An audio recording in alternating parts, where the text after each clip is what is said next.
A very good morning. I'm Akash Samaru with headline news on CNC3 and the TBC radio network. Kaya Sealy has been granted $700,000 bail after making her first court appearance in Trinidad and Tobago yesterday. Prosecutors say the state will rely on 30 witnesses and several exhibits, including a gun and spent shells, in the case against her. Celia, a hairstylist from Champlain, faces 8 charges tied to a police-involved shooting in St. Augustine on January 20th.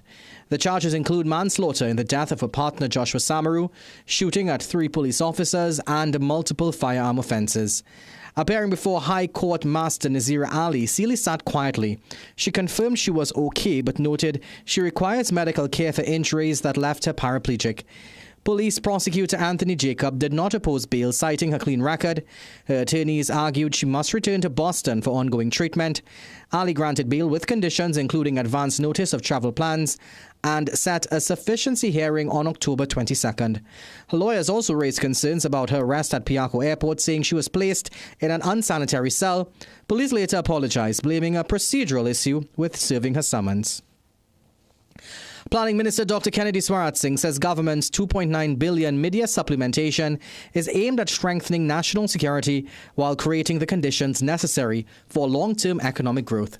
As the mid-year budget debate reached the Senate yesterday, Swaratsing made mention of the $64 million given to the police service in the mid-year supplementation. The minister pointed to what he described as encouraging gains in crime fighting, citing figures from the Ministry of Homeland Security, which showed that 4,494 crimes were tackled during the administration's first 8 months in office. At a time when citizens continue to demand stronger action against crime, we are providing our security agencies with the resources necessary to perform their duties. We cannot build a dynamic economy within an unsafe environment.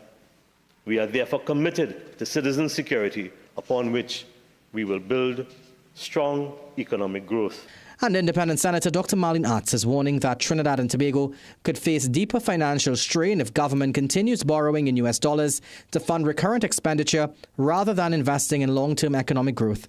During the finance supplementation and variation of appropriations bill, Dr. Arts said rising debt, persistent foreign exchange shortages, and continued dependence on the energy sector remain major structural risks to the economy. How these decisions to have additional expenditures, but expenditures financed through borrowing, how these decisions will affect the debt burden that future generations will have to inherit and will have to bear.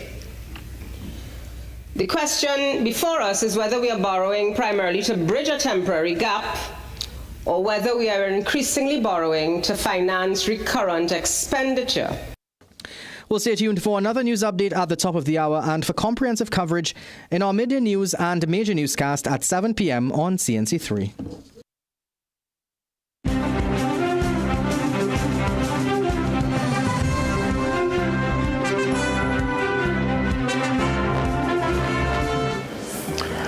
Well, we find ourselves on this Thursday looking at a wet Port of Spain, wet conditions across good parts of Trinidad and Tobago, but we keep you warm with the conversation.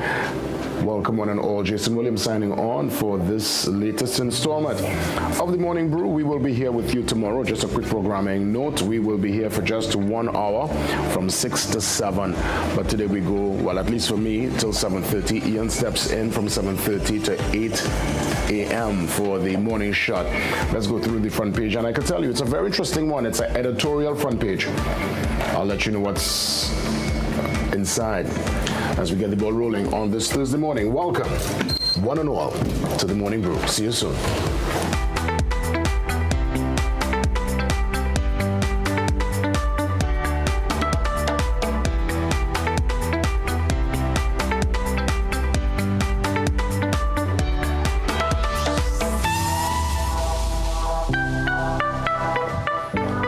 All right, running into your wet Thursday. Good morning, Trinidad and Tobago. Jason Williams signing on. JW in your company. And let's get to the action immediately. Good morning to the entire team and good morning to you and yours. It's a front page editorial. It says fair and fearless. And it speaks really to our ethos, what we stand by, And the fact that we, as said here via the editorial, are unapologetic for doing our job, for holding those behind the wheel to account. And as the last words via this editorial says, and I quote, "We do not see red or yellow. The only colors we see are red, white, and black." And that's how I sit in the chair. If you notice, I always speak to Trinidad and Tobago on what could work and what could benefit all of us, because we live here. At the end of the day, this is home. This is where we have rest down our anchor. We obviously need to ensure that all is well in this space. So get your copy, read all about it. As you look towards the front page, you're seeing Kaya Sealy. She got bail yesterday, and you can see here where she's actually being carried by her mother, Avanel Hendricks. She's being carried outside the Aruca police station, and this happened yesterday. She returned home to the shores to face charges related to the police-involved shooting death of her boyfriend, Joshua Samaru. This story, fluid, still moving parts, and it continues to occupy the public's contemplation. We stay on top of all developments regarding the case. Also, the front page, tutor, not mixing words, not eating nice at all. The president from Tutor, Crystal Ashi, threatens to protest concerning the back pay delay. Long overdue. You're seeing the poster there, and I'm sure they will have lots to say tomorrow for the Labor Day March in Faizabad. We head to the back page, World Cup action, and indeed, Ian will really take the lead. I normally would leave the sport, kind of just touch on its surface. I won't do the deep dive, because that's Ian's forte, but I can tell you, what a series so far. Interesting games, beautiful results yesterday for those who back England, for those who love Colombia. Cristiano Ronaldo, not really the Cristiano of old, but I will never put nothing past Portugal. That team is a stellar team, and it's not really how you start a tournament, it's how you finish. So we have seen some great starts for some of the big stars, Harry Kane, Kylian Mbappe, Messi, and others. Ronaldo off to a cool start, but he's one when he gets warm. You know what takes place. It's pressure. Today, some more games are taking place. Of course, Ian will treat with that later on this morning. Before we head to the Business Guardian, let's see what's happening via the brief. And it's some action from last Sunday's model extravaganza, I will have to say. This was done and hosted by the Down Syndrome Family Network, part of their Fashion With Us series. It took place at the Hyatt Regency last Sunday. And the model here is displaying a fantastic piece by The Cloth.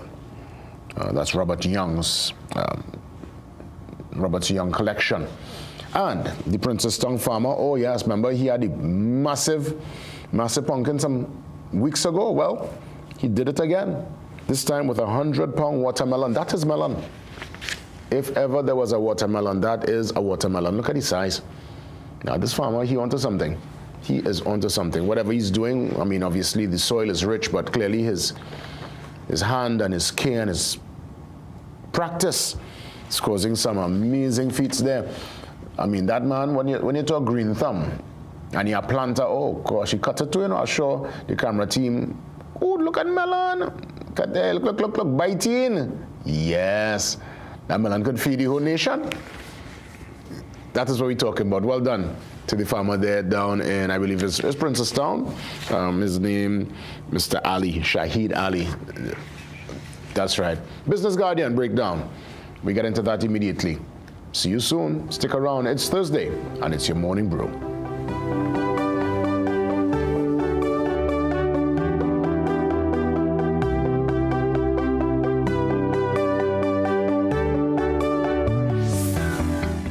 Looking for the ultimate gaming experience? Welcome to Phase 22 Gaming Lounge, where gamers of all ages come to play, compete, and have fun. Dive into your favorite games on PlayStation, Nintendo, Xbox, or race on our high-tech racing rigs. And experience the thrill of VR with PlayStation and Meta Quest. Our lounge is safe, comfortable, and perfect for everyone. When you're done, check out the latest gaming systems, accessories, and even Samsung and Apple phones. Visit us on the second floor of Gulf City Mall or call 786-2404 to book your gaming session today. Magical Expressions Limited is the largest local importer and distributor of fresh cut stems, offering the widest range of beautiful flowers at the most affordable prices. Call us today at 701-6488 or visit our website to order. Welcome to Holiday Inn Express and Suites. Do enjoy, Stacey. You want some coffee? Can I have a bit? Perfect then. That's exactly what we need. Hey, the pool is this sweet. Whatever you're here for, we're here for you. Stay smart at the Holiday Inn Express and Suites.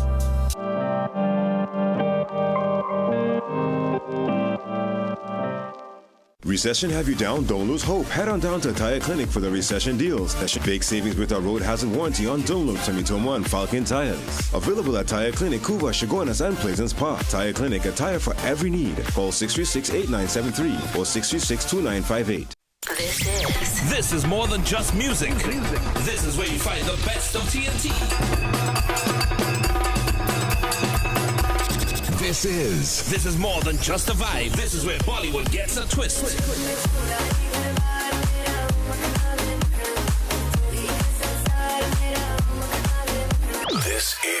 This is more than just energy. This is Bhangra and indie pop too.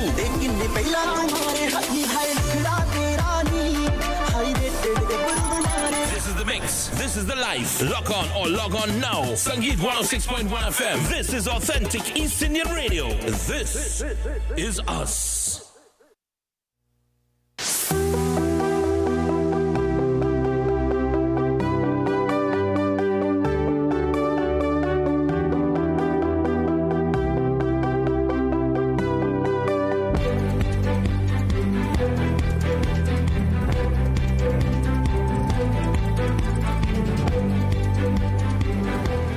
Business journalist Peter Christopher, my colleague, he joins me on the Zoom line on this wet Thursday morning. Peter, good morning to you. Thanks for coming on.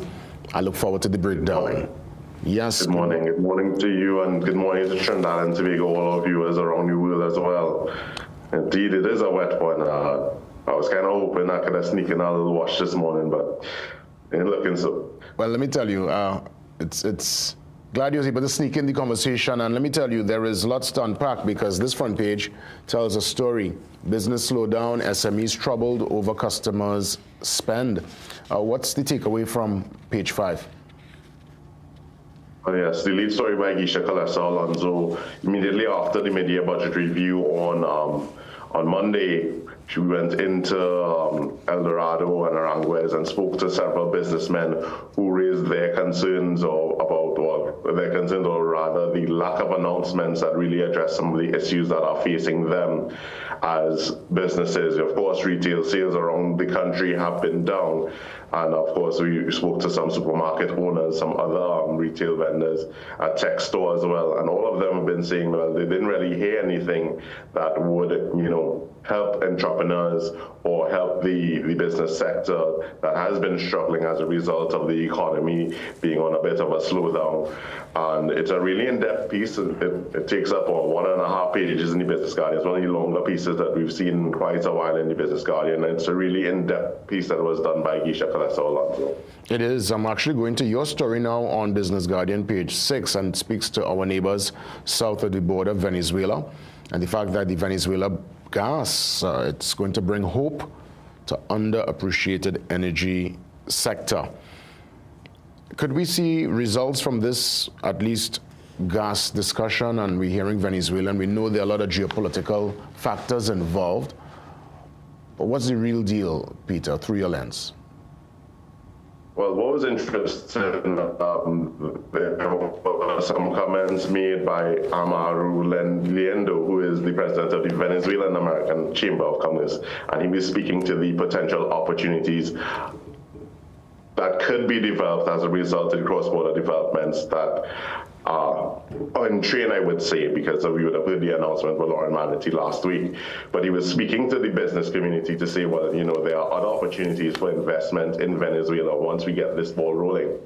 And indeed, he was saying that the amount of gas that Venezuela flares on a daily basis is enough to, you know, to potentially power all of Trinidad and Tobago. So a lot of, you know, exciting news coming out of Venezuela.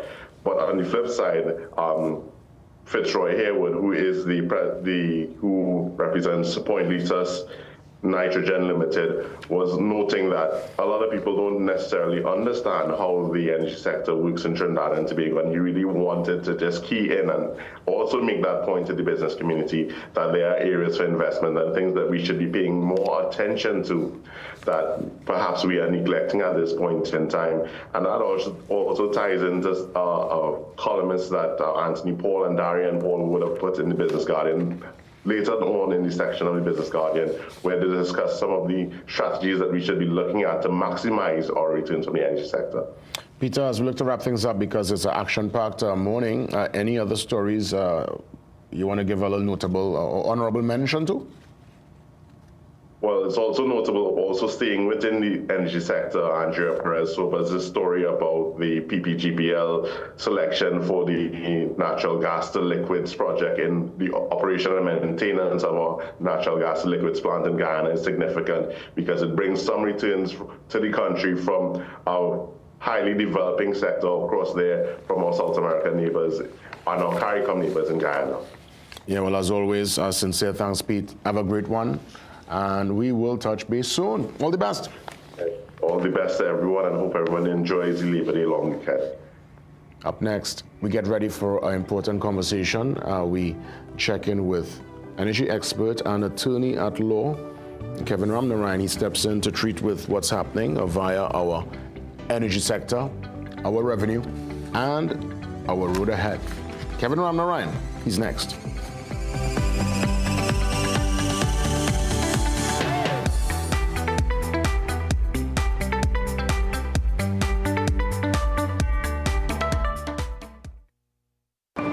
Hey, man. Where are you?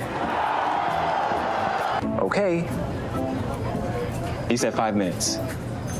Anyone want dessert? Maybe he's stuck at the office? Surprise! Not yet, Carl. Bro, I'm literally at the altar right now. Relax. I'm almost there. We're like the friend who isn't always late. You have the rings. CG United. Good like that. The detergent smells nice while washing, but when you use the new Downy Intense fabric softener, with its new multi-capsule fragrance, it releases an intense scent that lasts twice as long. With the new Downy Intense, you'll enjoy a rich and delightful fragrance that keeps you feeling fresh 24/7. Period nights don't have to look like this. Move less, wake up to change. So change for a real night's sleep with Always Overnight. Its 3 times protection system absorbs, locks the fluid, and keeps it away from your skin. For protected nights without leaks. Always. Treat Dad like a king this Father's Day with a gift from PRW. Get his Samsung 75-inch TV, only $8,535. PS5 console game, only $4,800. Samsung A9 tablet, $1,199. JBL soundbar, $1,968. Printers from $650. Blenori Drome X60, only $786. Party speaker box, $2,500. Call PRW today.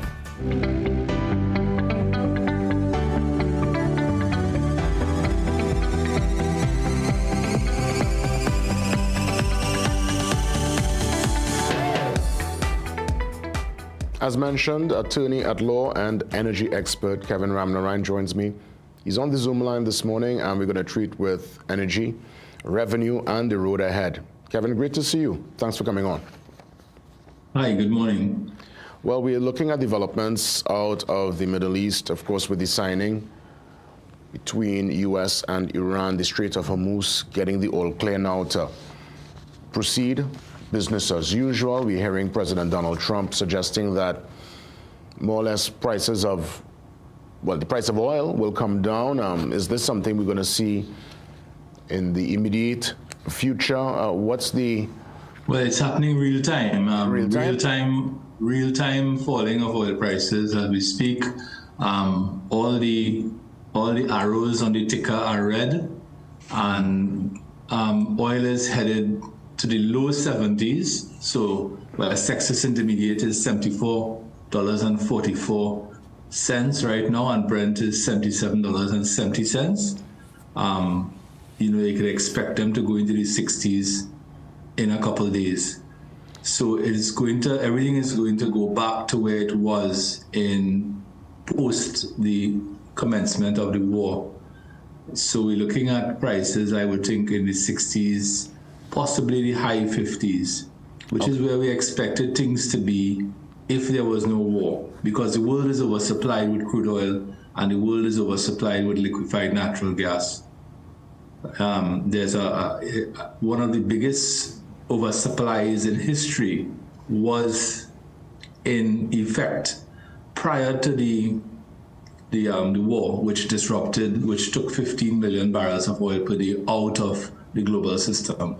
That is now coming back into the global system. So there were some 10,000 oil wells that were shut in the Middle East. They will be coming back into production.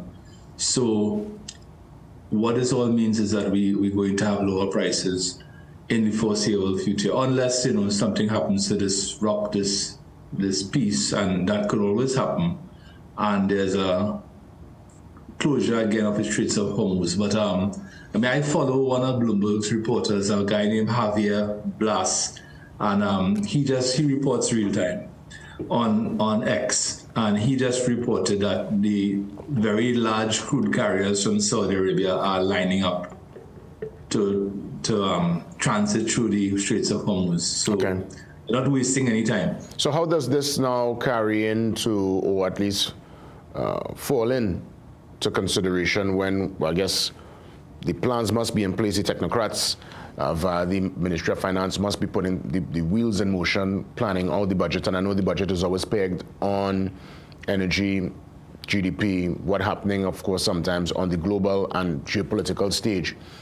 Would all this particular action here filter into how we the roadmap for our budget, our Trinidad and Tobago budget, that is? Yeah, so a lot of what happens to us in Trinidad is affected by, is a consequence of what's happening internationally. And of course, the two barometers we look at are the oil price and the natural gas price. So what's been happening is that we've been on a bit of a roller coaster. The last budget was based on an oil price of, I think it was $73.25, and a natural gas price of $4.25 per MMBTU. So prices have, since then, prices have experienced an uplift. In the first quarter of that fiscal year, that's October 1st, 2025 to December 31st, 2025, it averaged $62 per barrel. And then in the second quarter, it went up to $77.64. So that second quarter would be January 1st, 2026 to March 31st, 2026. And in the March part of that quarter, you would have had high prices.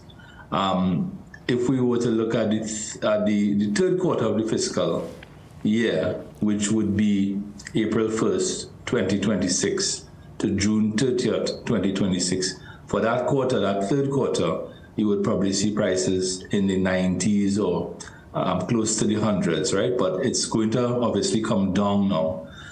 We don't sell much oil compared to our neighbors.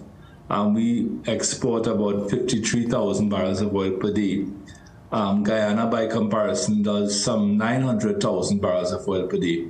But oil prices correlate positively with natural gas prices and correlate positively with ammonia and methanol prices. So as oil prices come down, natural gas prices come down, methanol prices come down, and ammonia prices come down.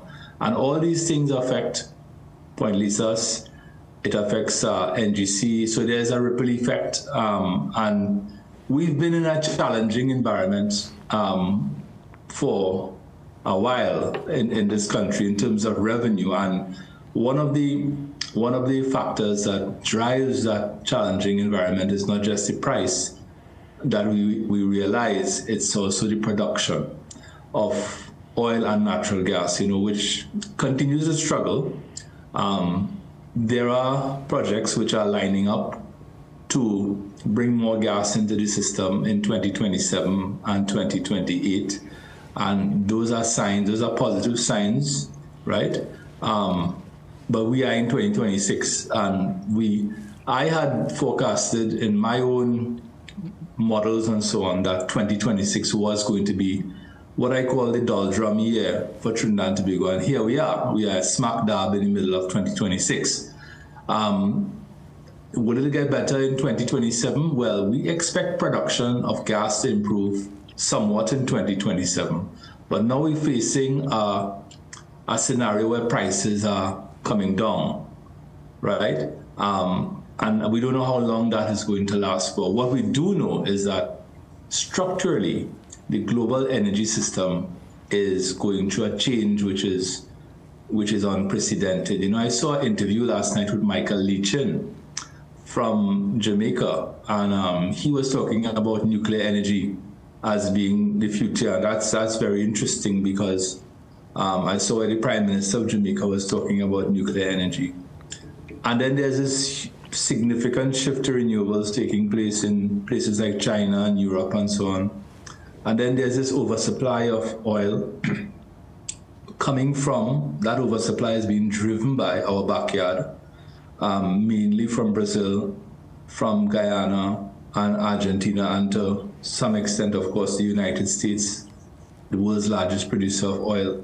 So the global energy system is in significant transition.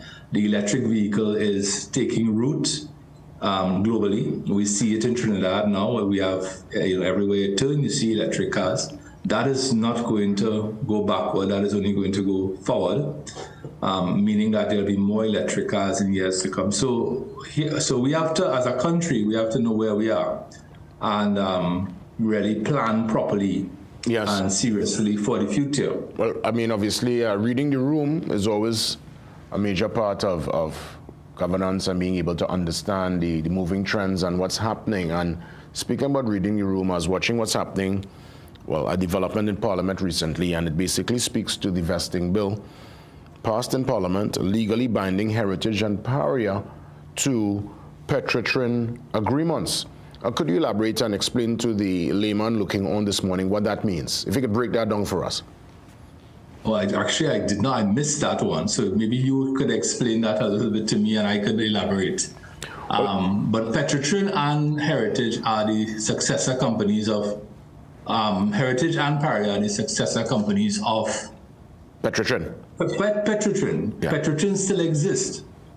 Legally, Petrotrin still exists. It's still a company which is part of umbrella, a holding company called Trinidad Petroleum Holdings Limited. What we know is that Petrotrin, of course, at the time it was it ceased operations. Legally, it continued to exist, but operationally, it was not operating. It had certain debts, significant debts. What we know, of course, is that the only entity which was capable of paying those debts was Heritage. So Heritage has been carrying that burden.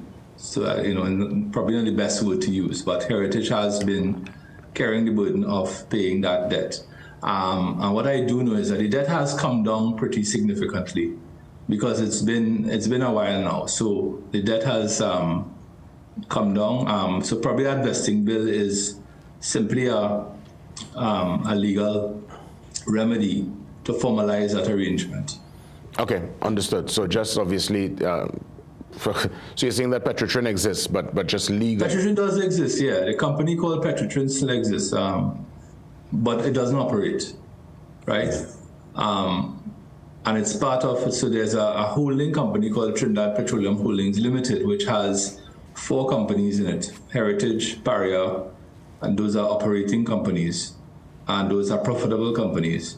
Of course, there is Guaracara, which holds the assets of the refinery, which is non-operating.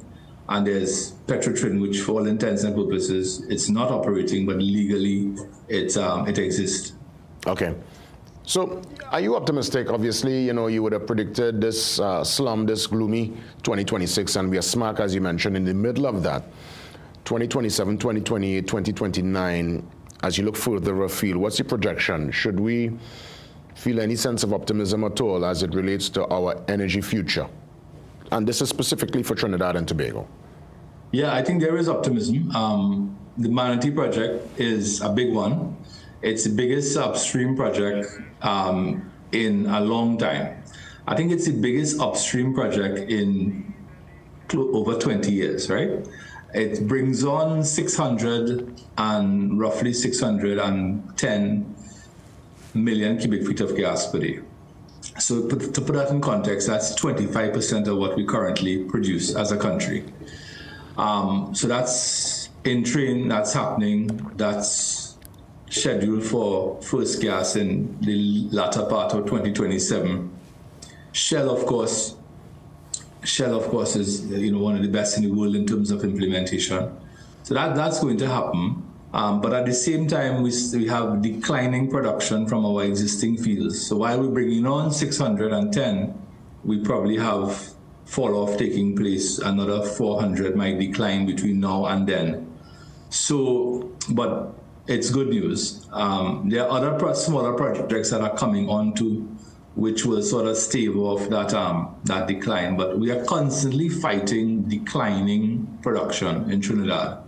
So we have to constantly be bringing on new production to replace the declining production. And sometimes you're just standing still, right? Because what you bring on just replaces what has declined. So our production has, for all intents and purposes, stood still for the last 4 years. And that's because we've been bringing on new production, but not sufficiently enough to replace what's been declining. So that challenge, of course, is with us in 2026. It will continue to be with us for most of 2027. But by 2028, the effects of manatee and coconut and ginger and those things will begin to show signs in terms of production. What I wanted to also point out is that a project like the Manatee project is not cheap. It's expensive. You're talking about in excess of $1 billion in terms of investment. So how the contracts work is that the investor, which is Shell, will have to recover a lot of that money up front, right? Because that's what investors want. They want to recover their capital expenditure. Who doesn't want to recover their capital expenditure and make a profit?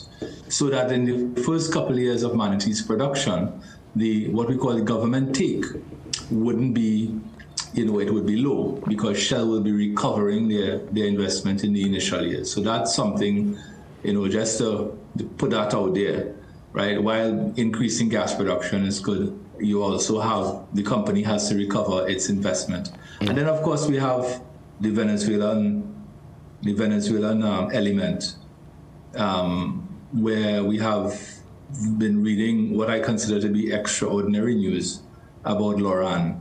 And I say extraordinary because I have been in pursuit of Loran since my days of working in British Gas.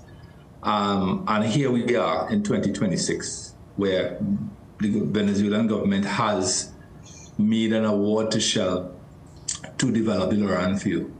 And the Loran field is part of the bigger Loran Manatee complex, reservoir complex, which of course straddles the Trinidad and Tobago Venezuela maritime border. So if Loran's gas could make its way into Trinidad, it's also good news for us. But we must remember that now constitutes imported gas. We're now importing natural gas. Okay. The same way we imported oil to feed the refinery. Let me ask. Right? We will be importers of natural gas, which is I just wanted to make that definition. I want to actually end the way we started this morning, going back to gas prices. Now, we obviously know, as it pertains to the tank, the impact of that. We have seen it in the U.S., and we are also feeling it here in the Caribbean. But another part of the pocket that feels a bit, you feel the hurt is when you pay for tickets in terms of plane tickets, and the price of gas for these flights obviously being applied now to the customer, being transferred. Do you anticipate we could get any ease at all in the flight industry, not only here at home, but globally? Well, I look like you're planning a trip. Well, yeah, because, I mean, tickets go, and a lot of it here. Definitely. And we are about to enter the peak travel period of July, August, and so on. And, if you have not booked your tickets to travel to North America well in advance, and you're about to book them in the month of June or July, you're going to face a higher price. So the international airline industry has been crippled by what has been happening in the Straits of Hormuz for the last 3 months.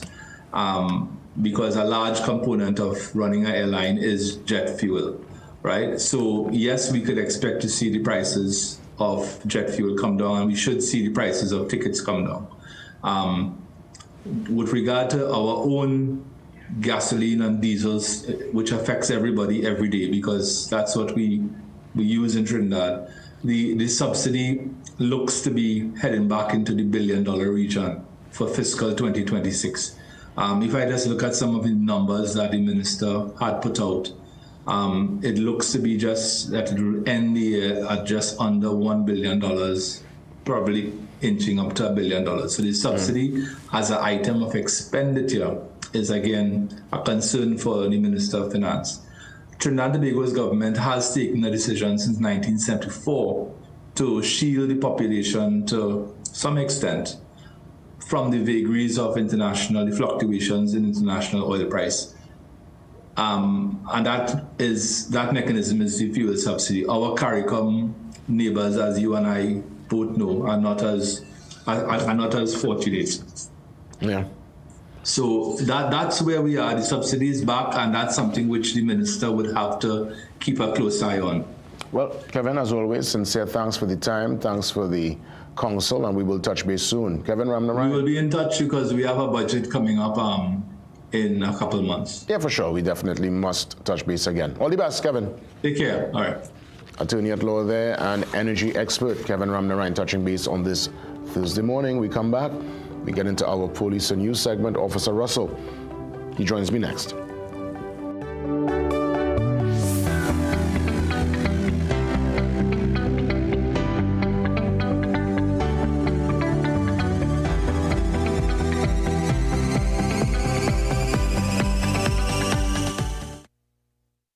Your one-stop, most convenient, most helpful, most caring community pharmacy. Our pharmaceutical services include dispensing medicines, repeat dispensing, clinical governance, but we also have a fully stocked convenience store featuring our refreshment aisle, grocery lane, personal care products, toys, pet supplies. We are most conveniently located out of the traffic, just 2 minutes off the highway in Heartland Plaza in Deba Chaguanas. Contact us on 220-8705 or 470-5938 and visit us soon. Gaming Express Limited is a premium importer and retailer of the highest quality brand name electronics. We stock the widest range of PlayStation, Nintendo Switch, Samsung, and Apple devices and accessories.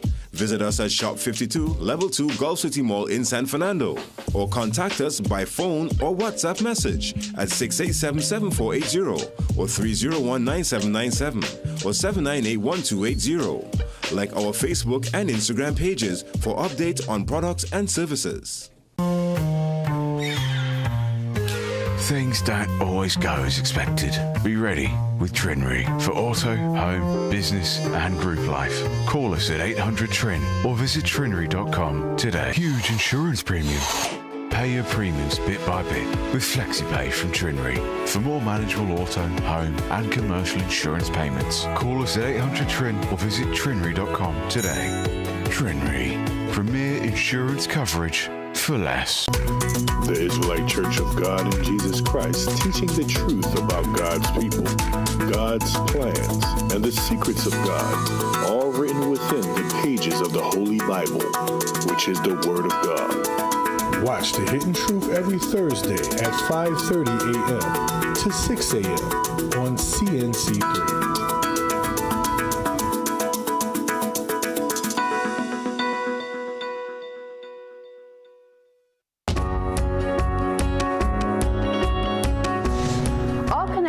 Is reliable, credible, and authentic. Thank you for trusting me to bring you the news. It's a privilege to be in your homes and hearts.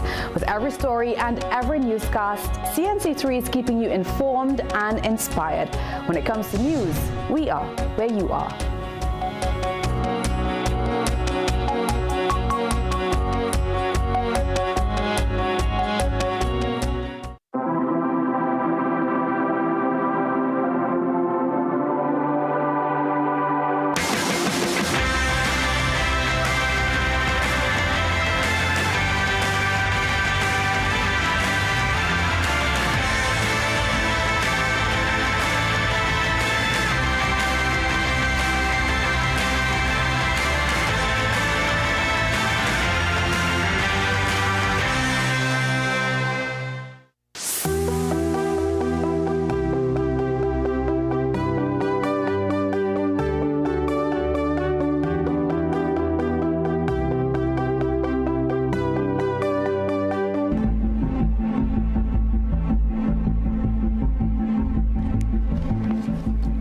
Officer Russell joins me on set for a very important discussion. We're going to put aside some of the, I would say, the more pressing terms of current affair issues, and we're going to deal with matters of not only the heart, but also the mind, and what officers go through and what's in place to help officers who, in essence, have to, on a daily basis, deal with the best and sometimes the worst of us. I mean, God alone knows the kind of temperament, the kind of heart, what it takes to be an officer. And again, I'm just suggesting that we look within, because the TTPS, they come from the society. We're not like how my grandfather back in the day came from Barbados, right? It's not back in them days in the 50s and 60s. We are dealing with people who come from the society. So sometimes the good, bad, and indifferent we see in the officers, we also, I believe, and I don't know if Officer Russell will chime in, but I think it's a mirror, really. What we see from you all in terms of the good, the bad, and the indifferent is really a mirror on all of us, because all of us live in this space. But more so, mental health matters, mental health issues with your colleagues. I really want us to do a deep dive and really walk us through what's in place and how you all deal with the daily ups and downs of this Trinidad and Tobago. Officer, good morning. Well, good morning, Mr. Williams. Good morning, Trinidad and Tobago. On behalf of the Commissioner of Police, Deputy Commissioners, Assistant Commissioners, and First and Second Division Officers of the Trinidad and Tobago Police Service, I say good morning to you. I hope that all is well. I know it's raining. I'm asking the motorists firstly to take their time on the roadway. And I want to say, well done to the Commissioner of Police who celebrated 1 year in office on yesterday's date. He asks that the public judge him as they see him with his performance. He has the support of the men under his command. Mental health issues, Mr. Williams, mental health issue. June 2026, we celebrate Mental Health Month for men. And, it is so sad that we have had the actual reality based on what took place with one of my colleagues earlier, and may God rest his soul and condolences to his family. I know you're aware of it earlier this week, Yeah, and the guy was in prison. And it is just so, I think it's not even a coincidence. The police officers of today are under tremendous pressure. When you look at the workload, our duties, because we have been going extra and beyond. There is no rest.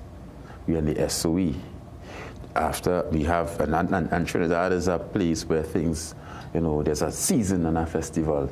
So there's Christmas takes you to Carnival. After Carnival, we prepare for Easter. After Easter, we prepare for the July-August vacation. Then we have the band launching period and everything there in between. We have the school-oriented policing. We have the hearts and minds. So we are in the communities, we are in the schools. We be fighting crime. We're using soft approach, hard approach, long-term, short-term, strategic plan, strategic goals and everything. So sometimes it could be a bit burdensome to officers, and I want officers to know that it is okay to not be okay. You know, it is okay to reach out to a colleague, a trusted friend, a trusted family. Yes, we have our social work mechanism in place. We also have a peer counseling training that was done on peer counseling groups and stuff like that. Some persons may be of the opinion or feel a particular way that if I tell my colleague, he may tell somebody else. But, you know, how they have been trained, have been professionally trained and certified. And, you know, they can really do that role. But we are asking men to speak out when things bother them, when situations happen. We are asking supervisors of these officers to really, when you look at the signs, look for signs of withdrawal, look for signs of that anger or anxiety or hastiness. You must be able to, because you work with these people every day, more or less every day, sometimes for 24-hour period, 15-hour periods. You must be able to tell something is wrong and refer them to the social worker. If someone feels burnt out, ESP Russell, what's in place for them? Officer right now, they're really burnt out. They've had enough. And they just need to get that ease, just to move away a little bit from the space, to catch themselves. What's in place? What kind of requests does one make in a burnout situation? The officer could do quite a few things. He can apply for some vacation leave. Yes, we are in ISOE, so we managing leave a little tighter than before.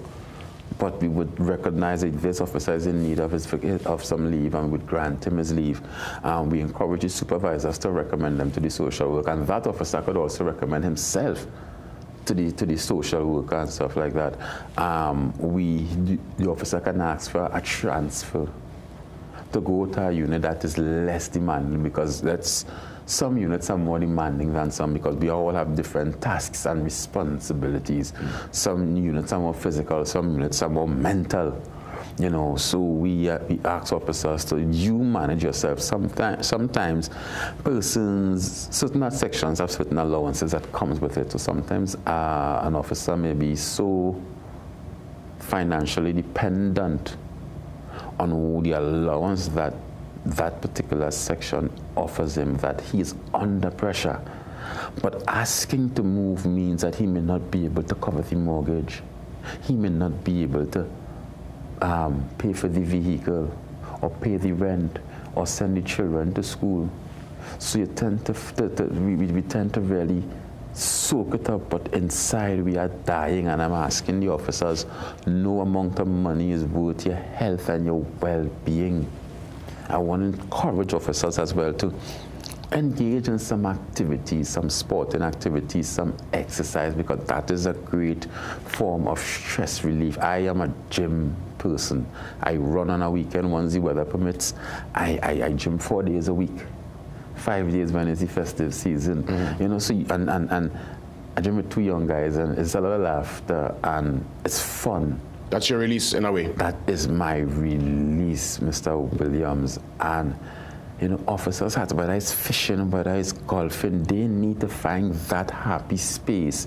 Whatever is that hobby or that activity, whether it's football, basketball, golfing, fishing, netball even. Well, I'm glad you talked, I'm glad you make a mention of that, and let's speak with the reality. Remember, I told you, I grew up next to the Komoto police station as a youth in the 80s. It was the post office quarters, the fence, and then the police station. So I used to be there every day, playing table tennis with the officers, just in the space, in the charge room, watching the full works. And if it's one thing I observed, I remember as a young man, not all, but there were a few who fell victim to alcoholism. Their release was not the gym or the fishing or a sport. They would go to the watering hole in the area and they would come back. And I remember as a youth, I would smell it on them. you know, a lot, some would have found their way eventually, but some would have really lost their way, to be quite honest, in that particular sphere. What's your... And I'm happy you touched on that, because that would have been my next point, to be aware of the use of alcohol, substances, and other drugs, because the alcohol is a depressant. And then you become dependent on the alcohol. The alcohol may lead you to marijuana. You understand what I'm saying? And we need to really guard against that. And the police service, we really have a kind of somewhat of a drinking culture. I mean, it was strange. I was told once that a female told me once that I'm the first officer she met that don't drink. Yeah, you know, that would be strange for her. And I would go to events and I wouldn't drink. You know, because I didn't grow up that way. And hence the reason we always tell parents, train the children in the ways and they would not depart. So we want to discourage officers from the alcohol use, because the alcohol causes a lot more damage than good. It's a depressant, so it depresses you more. You know, there's a particular brand we refer to as the truth. When you drink it, you speak out, and that is what the alcohol, it really takes away that inhibition and that fear. When it comes to mental health and the top brass of the TTPS, the commissioner would have celebrated a year. Congrats to him. Send my commendation. How do you all treat with sometimes the public image of the TTPS, especially in this particular moment and time where the TTPS, they're getting some serious licks for decisions made in terms of just cases that are part of the public contemplation, right? And this happens from time to time. It's not something that is a constant. There are moments where the officers are praised for the good work if they're able to catch a kidnapping ring and rescue someone, but there are moments where you'll make your decisions to arrest, and the DPP will make their decision to charge, and everyone in the system is getting licks. Does that affect you all, and does it bring about some kind of counter response to have more engagement? Explain yourself. What happens in this kind of moment where the TTPS is under extreme scrutiny and pressure? But that's the reality of the moment. If we read the room of the country, and let's be real, Officer Russell, that's the moment. I want the country to understand that it's a cycle. So the police would arrest, bring the evidence before the court, and the master of the court, magistrate, however we choose to refer, is the person, based on the evidence that is placed before them, will make the decision whether you convicted, your matter is discharged or dismissed for whatever want of the prosecution. That is not in our hands. Yeah? When it comes to really high-profile cases or charging of one of our fellow officers, the director of public prosecution must, within his wisdom, and he's a senior counsel, Mr. Roger Gaspard, he is indeed a senior counsel with a wealth of knowledge. And he's not risking his reputation or his job for any officer. So he would be clear and decisive, and he would see the matter for what it is. So what we ask the public to do is to maintain law and order and allow things to play out within the court of law, because that is what the courts are for. Notwithstanding that, on a different note, the same public were clapping us when the maxi taxi drivers strike. And we were taking them home free of charge. So we understand the job that we do is a difficult job, because every person we arrest is somebody's son, brother, nephew, cousin. So we understand that.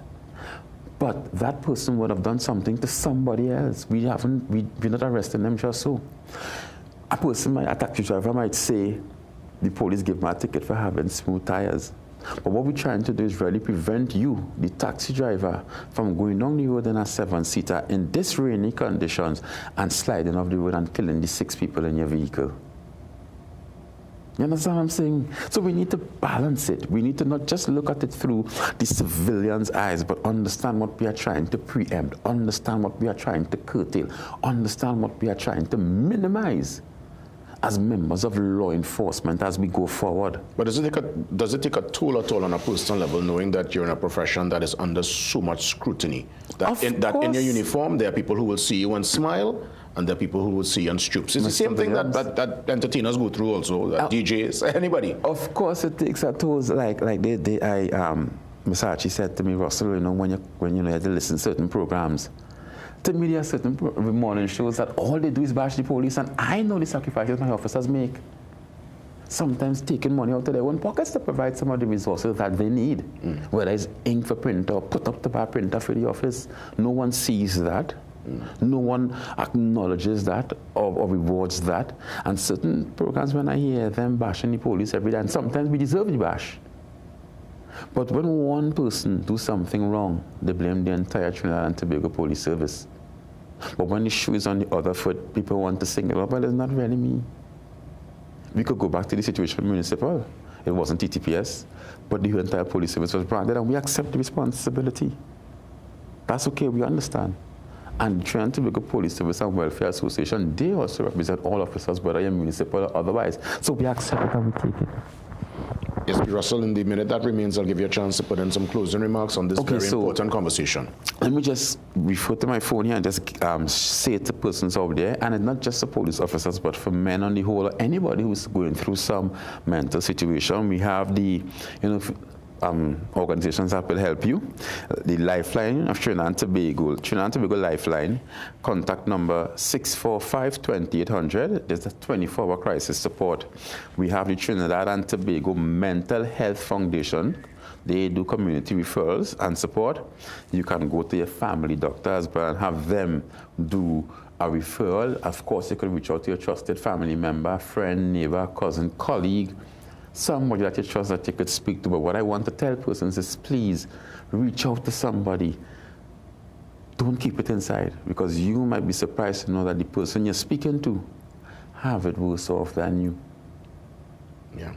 Yeah? Shoulders always important. Thanks so much. Great conversation, open and frank, honest, as always. And I guess if time permits, probably next week we could expand on it, or we definitely will go into a different conversation.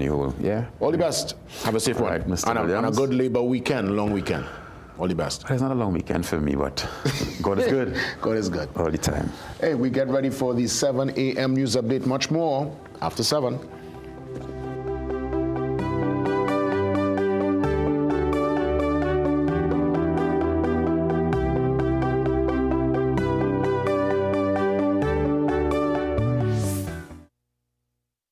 You shop it, you stock it, now it's time to own it. Introducing the West Indian Traders Limited Initial Public Offering, your opportunity to become a shareholder in the company that delivers the brands you know and love. Offer extended to June 22nd, 2026, and your minimum investment is only $100. Visit goipo.jncb.com to review the prospectus and apply today. The lead broker and arranger is NCB Merchant Bank Trinidad and Tobago Limited. Conditions apply.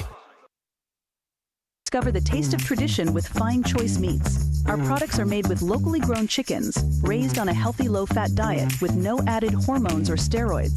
Our commitment to quality guarantees a delicious and nourishing culinary journey. From our farms to your family, choose Fine Choice Meats. Heart disease is the #1 cause of death in Trinidad and Tobago, driven by 2 silent threats, diabetes and high cholesterol. But now there's a powerful ally, introducing Berberine Plus by Asia Nutrition, clinically proven to stabilize blood sugar and keep cholesterol levels in check. With 99.9% pure extract, you get superior absorption and real results. Available now at Pennywise and leading pharmacies nationwide. Berberine Plus, your heart deserves better. The detergent smells nice while washing, but when you use the new Downy Intense fabric softener, with its new multi-capsule fragrance, it releases an intense scent that lasts twice as long. With the new Downy Intense, you'll enjoy a rich and delightful fragrance that keeps you feeling fresh 24/7. You can make your goals unfold, go get it. You can live your dream, join the team, let's do this. Help you need to succeed with Rand Credit Union. You can believe that you can achieve. Big goals, small ones too. Rand Credit Union, we've got you. No more waiting, that won't do. Make someday today. One life, so make it good. Live the way you know you should. With Rand Credit Union, yes you could. Make someday today. Live your best life today with Rand Credit Union. Magical Expressions Limited is the largest local importer and distributor of fresh cut stems, offering the widest range of beautiful flowers at the most affordable prices. Call us today at 701-6488 or visit our website to order.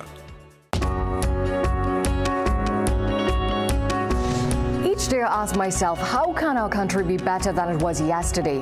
We all hope for a better society, but not many understand the power of their influence to change the world around them. A small act of kindness holds as much power as a camera, a mic, or even a seat in the parliament when it comes to achieving societal development. I understand that my purpose extends beyond being a mere observer. I am an active participant in shaping the world around me. From the stories I write to the newscast I produce, it is my hope that everyone is heard and understood. We are where you are.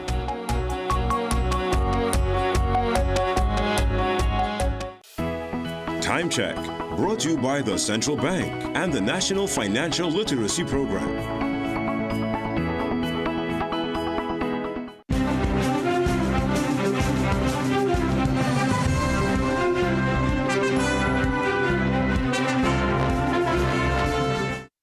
A very good morning. I'm Akash Samaru with headline news on CNC3 and the TBC radio network. Marking 1 year in office, Police Commissioner Alistair Guevara is leaving it up to the public to judge his greatest achievements. At an award ceremony celebrating national security officials involved in road safety, the Commissioner stressed the importance of partnering with the public in fighting crime. Parliament approved Guevara's promotion to Police Commissioner a year ago, with the Police Service Commission giving the top cop a 12-month probation period. At the end of it, once successful, he would be confirmed as top cop until his retirement in the next 10 years. Guevara was asked by CNC3 News for his reflection on the past 12 months.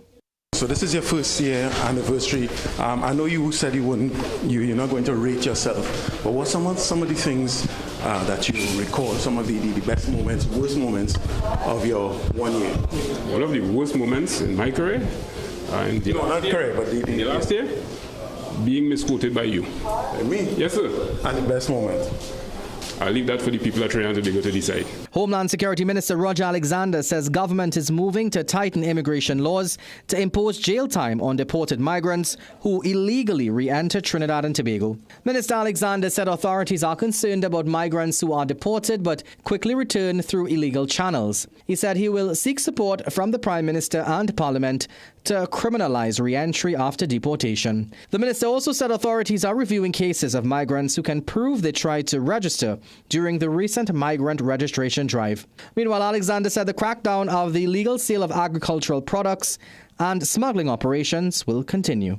Meanwhile, migrants who missed out on Trinidad and Tobago's regularization exercise are now pleading for one last chance to register. Among them is Venezuelan national Zudelis Chiara, who says she registered online early but never received an appointment date. Her husband and son were successfully registered, but she was left out after officials discovered her information had not been uploaded into the system. She is now calling for a short supplementary process to allow herself and others who can prove they attempted to register to complete the exercise.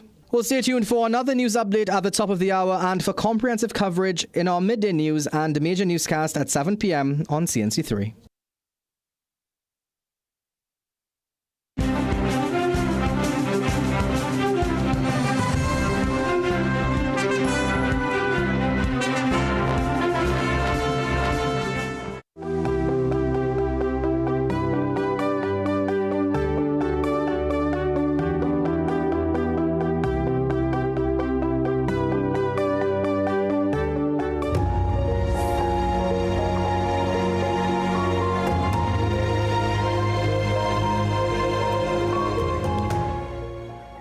Behavioral change consultant Johanse Aodike joins me here for hour number 2 to kick things off, and I could safely say this particular talking point, I genuinely don't know what direction we're going.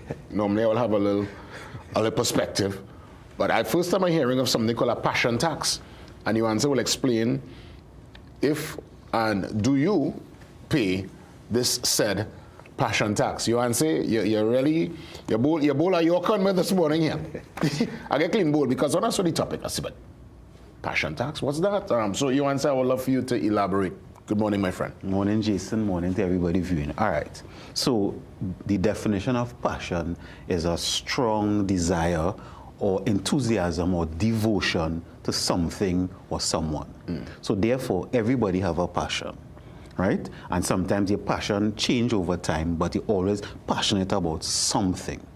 Now, the passion tax, and it originated actually in the workplace. The passion tax is when an employee is overworked but underpaid by the employer or the organization because they're passionate about the job.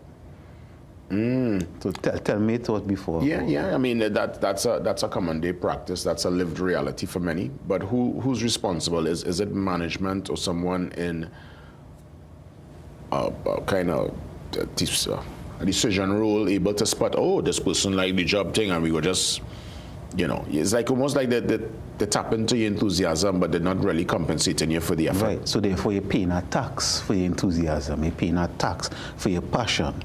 And then even doing a little more research into it, according to statistics, it is world statistics, is that in every organization, group, and it don't have to be only workplace, it could be family, even fet match teams, because I notice it, right? 20 to 30% of the group just do most of the work, and everybody should just ride on everybody else's coattails. Okay, and I understand that part of it, and that is unfortunate, but what about those, let's say you're in an organization, you have a real passion for something, and you're just there to learn and to soak in. You're not on the money so far. Sometimes people call it paying dues. What's the difference between your paying dues? Because I paid dues. I did overnight. I used to be around the greats, the likes of Alison Hennessy and Uncle Holly and Hazelwood Redmond. I learned under Lisa Wickham, Wendell Constantine, some of the greats. I would be there. I would help out. And in the early as a teen, going to see these greats work, I just wanted to be in the environment, and I think I would have paid dues. Hence the reason I'm here today, and I have that kind of wealth of experience and knowledge. Right. Now, sometimes people don't like to hear this, and this is my opinion. I'm open to disagreement, but most of what we do in life is a transaction. So therefore, if you're passionate about something and you want to learn and you want to get experience, sometimes you don't need money, because at that time the payoff, because it's a transaction, the payoff is learning. The payoff is the excitement of it, right? Like we say, have a child or a teen in a family, they like to fix phones and things, so everybody in the family bringing the phone for them. So they don't care how much it is, and they just want to be able to learn. But then after a while, you start feeling it when it becomes too much. Now, only the individual will know when it's too much, and you're not being adequately compensated, because after volunteer for 100 hours, after that, the payoff just to learn is not really there anymore. After I fix the 100 cell phones, so everybody bringing the computer for me to fix, so I'm now learning auto mechanics, so I'm fixing everybody's car. After a while, the payoff is not there. But the thing is, we know, right? After a while, after you're doing something for passion, even if it's helping the poor, even if it's helping, after a while, there's no when there's a lot for me, But many times, because of the passion, we don't detect it when it becomes a burden, or sometimes we just ignore it. So in that moment where you recognize you're being taxed, right? Should one walk away? You should have if it's an organization or employer or other people involved, you should have a conversation first and say, how you feel, what's going on. Maybe even say, what, I would like to be compensated in this manner. Again, compensation don't have to be money. It is whatever you find valuable. Have a conversation first. Even in a relationship, Because I'm not going to ask about a friendship and a relationship if there are folks paying passion tax, even within the confines of that kind of that reality. Yeah, you're correct. And again, romantic, friendship, family, right? It have families. I think every family have 20 to 30% of family who just do everything, and everybody just fall in, right? After a while, you should have a conversation. Say something about it. Say, hey, this year, all you organize the Christmas line now. This year, so forth and so on, I'm working overtime all the time. I know I love the job, but it's taking a little toll on me, so maybe I should be committed, or maybe I shouldn't work the overtime anymore. If you're in a relationship and every time the bill comes around, one person taking the bill, or you're a group of friends and nobody looking to split up, and they just put in the burden on this one person, and it seems like they're okay with it. Are they really okay with it? I mean, is that a passion tax? Sometimes it can be, but it depends on what's the agreement. Because if you're the man who is pay and you okay with that, and that is your role, and you're good with that, then cool, right? If in a relationship, you know you're the person who's paid for this all the time, and that's the agreement, that's cool. But if it is after a while, you realize, because again, you will know, you realize it's not for you, then you you should say something. Because if you hold it inside, it will start to degrade your own mental health and start to degrade the quality of the relationship, whether it is in our workplace, family, romantic, etc. You think some people do this intentionally? Like if you catch somebody, you really realize they're passionate, and you basically write them, then you say, oh, okay, this person have a real interest in this particular field, and you just. I mean, yes. I guess people who are able to figure that out, is that a good thing or bad thing? Well, people use it, right? Because there's a term called motive oversimplification, meaning because I think I know what your motive is, I could just say, well, this person loves the job, so they don't really need money, right? This person loves doing what they're doing, so I don't really need to get them it.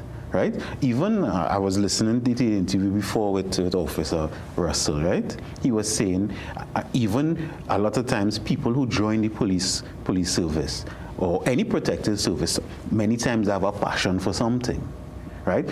Helping professions, nurses, doctors, social workers, they join because they have a passion for something. But statistically, all of those jobs are statistically underpaid, Mm-hmm. Right? And we would hope that some people join the jobs based also on a passion, because the reality is a lot of people get into certain fields because it's a job. And really, I think certain jobs, like what you just mentioned, that to me should be a calling.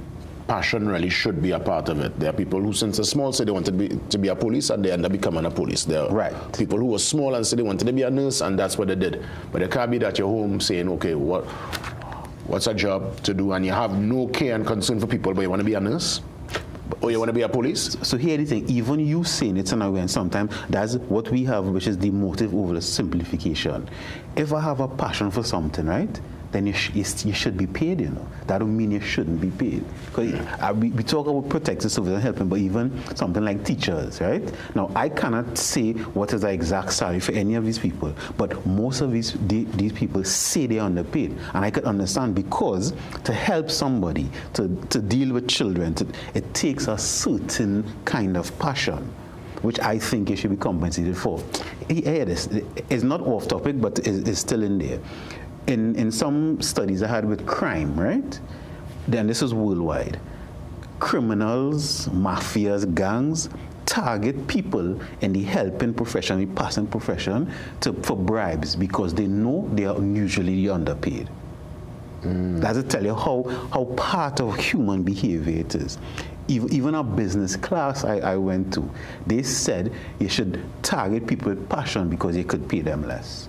Now, I'm not saying everybody do this, but this is something that exists. This is something that people, even who come, my clientele, tell me what's going on. So let's flip the script now. Could you say in your years of practice ever encountered someone who would have felt a bit guilty for being paid for their passion, especially being paid handsomely? Yes, and that's sometimes the irony of it, because I love doing this thing, whatever this thing is, right? So if it's somebody who may not be able to pay, it's hard to charge this person, boy. Or sometimes when you're passionate about something, most times you're skilled at it. So sometimes you do the thing so easy. It was almost feel like, I usually charge 1,000, but I finish this thing in 2 minutes. I don't even know if I should charge it. But this is what I'm saying, is that you personally, everybody personally know what they want to be compensated for whatever action they perform. And what keeps healthy in terms of your mental is being able to communicate that effectively. So you may help, like we say, is usually charge the same $1,000 for something, but you have a passion to help elderly people. And you do it for the elderly person, and you know the person don't have the $1,000, but you still good, if you still satisfied, it's okay. But you will know, because the more you do something with your passion and you're not getting the compensation, is the more resentment you will build. Yeah.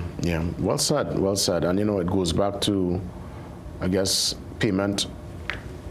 Seeing the account look nice, yes, that's important, but there's a particular part where you could also give back, and that brings a sense of fulfillment. That's the payment. You just feel so good knowing that you was able to assist and really But you, that is a person. Somebody can't tell you should be grateful. Help somebody. No, you have to know. That must come from within. Yeah. Well said.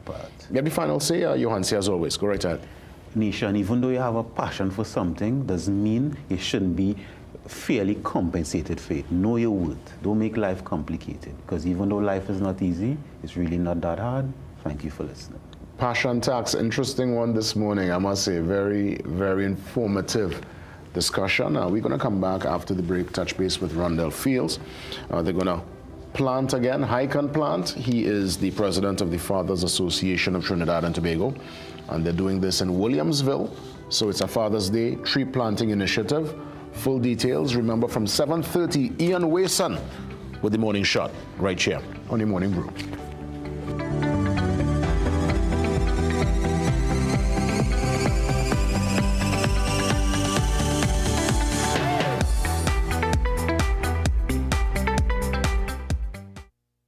What if we each took one small action today that could have big impact tomorrow? What if one family took a stance to reduce waste in our landfills? What if one school made a choice that could lead to a greener Trinidad and Tobago? When you recycle glass, you create jobs, reduce waste, save resources, and help preserve our environment. Glass bottles and jars are 100% recyclable and can be reused indefinitely. Recycle your glass and join the Glass Loop movement today. Low energy? Heart concerns? Migraines slowing you down? It's time to take control of your health. Join Wellness Unlocked, the series that brings expert advice and real solutions for a healthier you. In our latest episode, learn how Jameson CoQ10 can help support heart health, boost energy, and even reduce migraines. Get the science, the stories, and the steps to power up your health with CoQ10. Don't miss Wellness Unlocked. Watch now on CNC3 and start your wellness journey today. Step into ABC Doors and Windows, where quality meets variety.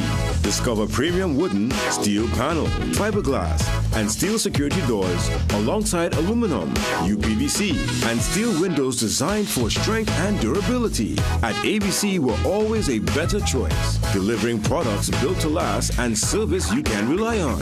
Visit our showroom at 1 Chanka Trace, El Socorro South, or call 638-7184 to make your dream home a reality. West Indian Traders will be kicking off our 30th anniversary by offering an IPO to the public. West Indian Traders Limited is an exciting opportunity because you are getting the best of both worlds. You are getting an established business with 30 years in operation, but one that is still experiencing significant growth, and you don't get that every day. So for the Trinidad and Tobago Stock Exchange SME market, this will be the first time investors will get exposure to the fast-moving consumer goods industry, which has a lot of growth potential in Trinidad and Tobago. NCB Merchant Bank was chosen as the lead broker and arranger because of their expertise in the market and their high level of experience through their management staff. The best time to start investing is yesterday. The second best time to start investing is today. And if you're going to start with West Indian Traders Limited.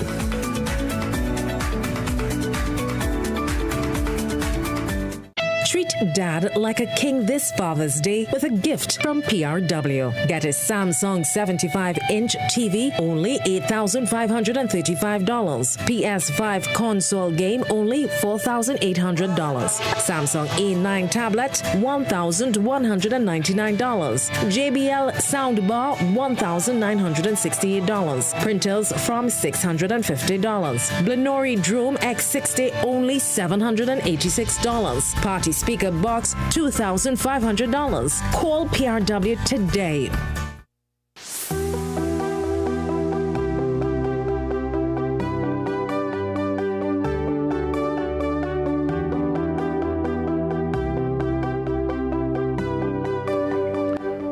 Before we check in with that plant and hike initiative, let's hear from Sagoni regarding today's weather. Again, it started off as a wet one. Will it continue in that regard? Let's hear right now from Sagoni for our weather update. Good morning, Sagoni. Hi, Hi there, I'm Sigoni Mohammed with your daily dose of weather. Today's weather is not about whether it will rain, it's about how much rain we're going to get, and it's quite likely some areas will get a good soaking. And that's due to a tropical wave which will continue affecting Trinidad and Tobago throughout the day, bringing unsettled weather conditions across the islands. Now, overall, we expect cloudy skies, moderate to heavy showers, and the possibility of a few isolated thunderstorms as moisture and instability associated with the wave move through the area. Now, some locations could see periods of intense rainfall, and where the heaviest showers develop, gusty winds, localized street flooding, and reduced visibility are all possible. So if you're heading out today, keep the umbrella handy and allow for travel delays due to the wet road conditions.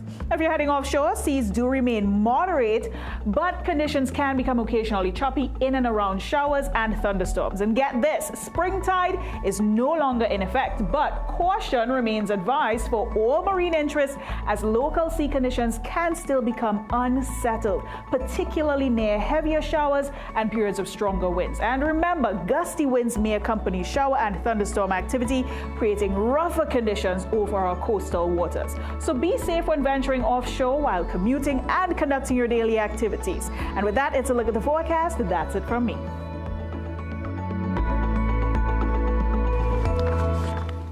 So you heard it from Sigoni. It's not a matter of if it's going to rain. The question is how much rain and where. It's going to be a wet one today, so be prepared. Listen, Father's Day is around the corner, and in hand, I got some information concerning a tremendous giveaway. It's from the Nitro Restaurant and Bar. It's located there at the corner of Hilton, Mitchell Street, and Railway Road, California, Couva. And this gift voucher complements the Nitro team. It's part of the CNC3 Morning Brew's Father's Day celebration.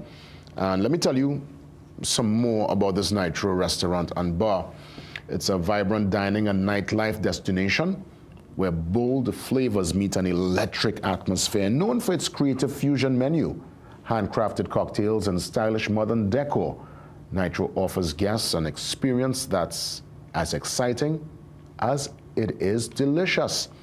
And in time for Father's Day, we want to take you down. We have a number you could call to get your reservation, but we're going to put the giveaway in gear immediately. Good morning. Welcome.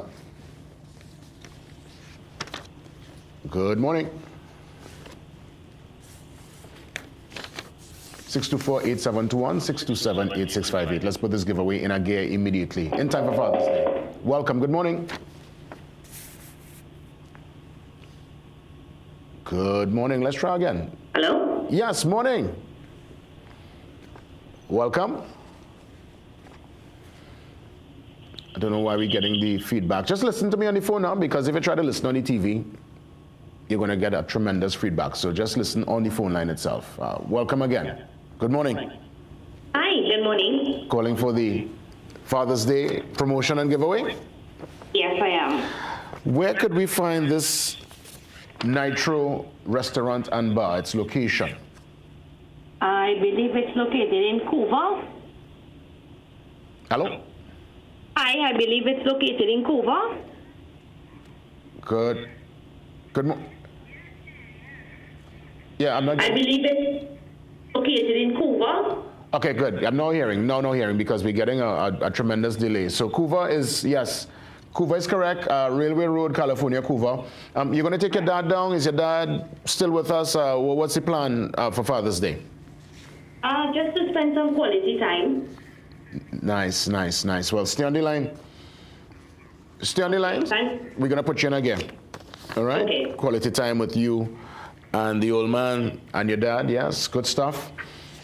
It's giveaway time. And if you want to reserve your table, take this number down, 610-9231. That's to put your reservation in a gear for Sunday at the Nitro Restaurant and Bar. Good morning. Who's out there? Yo, JW. Hey, St. James. Morning, my bro. Morning, bro. How you going? All is well. All is well. What the plans for this weekend? Any Father's Day activities? Carded? Well, I normally work. I already purchased a gift for my dad. I normally work on the weekend. So during the week on my days off. So I already purchased a gift, and that's pretty much it. I think last year I remember you saying you like get like a shirt or a tie like the normal traditional Father's Day gift. Yeah, man. Well, St. James, stay on the line, man. Stay on the line. They will talk to you and sort you out for Father's Day, man, so you can hook up your dad, right? All the best, St. James. Thanks for checking in. Let's take that break and we come back. Remember, Ian is coming up at 7:30, and I'll treat with hopefully some business, some housekeeping details before we transition to Ian. See you soon.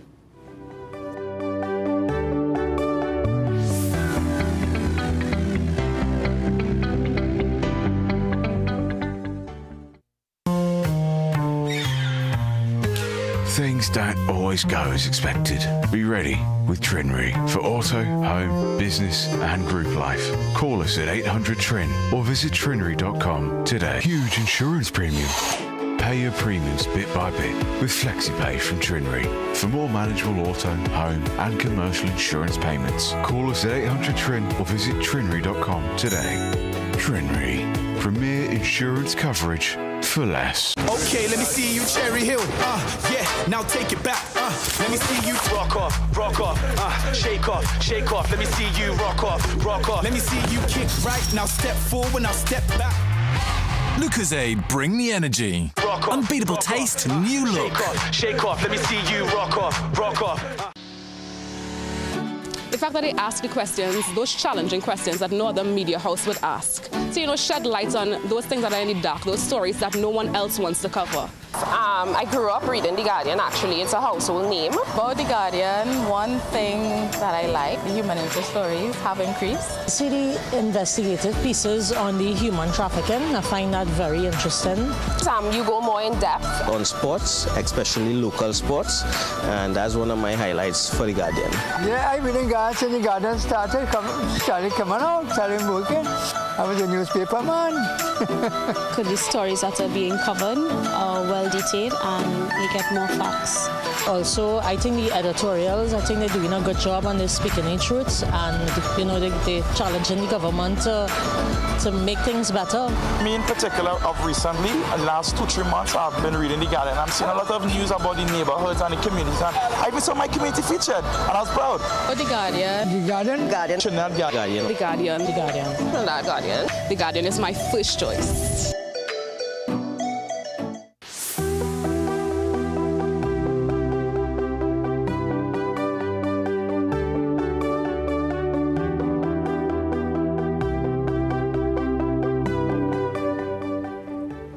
Well, unfortunately, because of a little connectivity issue there on Rondell's side, we're not getting through to have that conversation regarding the hike and plant carded for this weekend. But let me at least put some information out. It's a great initiative. It's happening on the 20th of June.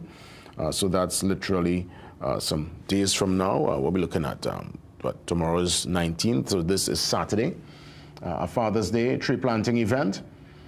So, all the information is there on screen. They're asking to leave a legacy, plant a tree.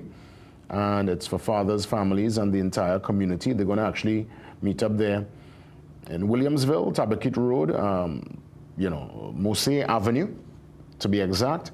And there's a number you could call to get more details. And when you take this number down, it's on screen there also. It's kind of small with the print, but I'll call it out.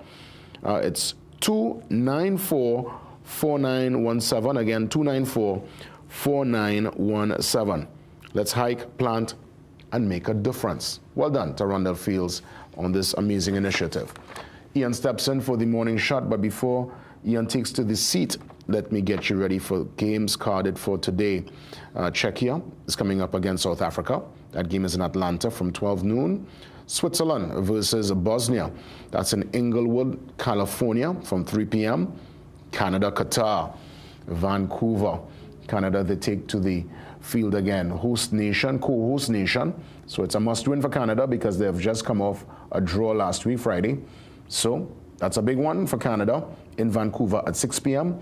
And the last game, Mexico at home in Mexico, taking on South Korea. That's a mouth-watering clash. Two teams evenly poised. Good football, proper brand, structure, technical ability on a level for both teams. So that Mexico-South Korea game promises to be a real classic. Canada, I think, should get through with Qatar. Switzerland, Bosnia, not too sure on the Czech South Africa game is anyone's game. Up next, Ian Wason to give you that in-depth look at sport. He's up next for the Morning Shot.